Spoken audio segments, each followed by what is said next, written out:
பிரைஸ்லார்ட், கர்த்தருடைய நாமத்துக்கு மகிமை உண்டாவதாக. எல்லாரும் எப்படி இருக்கீங்க? சந்தோஷமா இருக்கீங்களா? இந்த நல்ல வேர்ட் ஆஃப் கைடன்ஸ் என்னங்கிறத வாசிக்க கேட்கலாமா? சங்கீதம் 9:19. எழுந்தருளும் கர்த்தாவே, மனுஷன் பலன் கொள்ளாதபடி செய்யும் என்பதாக. ஆம் தேவ பிள்ளைகளே, இது எல்லாருக்கும் தேவையான முக்கியமான ஒரு வசனம்.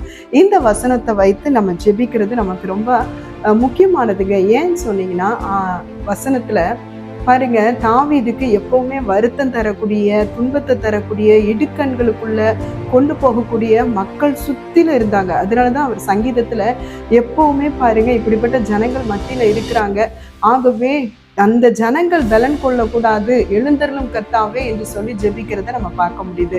தேவ பிள்ளைகளை 2 விஷயம். ஒண்ணு, மனுஷனுக்கு அடிமையாக கூடாது. இன்னொன்னு, மனுஷனுக்கு பயப்படவும் கூடாது வேதம் சொல்லுது. ஆகவே இந்த வார்த்தையை தினந்தோறும் நம்ம சொல்லி ஜெபிக்க வேண்டியது முக்கிய கடமையா இருக்கிறது. யாருக்கும் பயப்படாதீங்க, யாருக்கும் அடிமையாகாதீங்க. இந்த வசனத்தை சொல்லி ஜெபிச்சு முன்னேறுங்க. கர்த்தர் தாமே உங்களை ஆசீர்வதிப்பார். God bless you.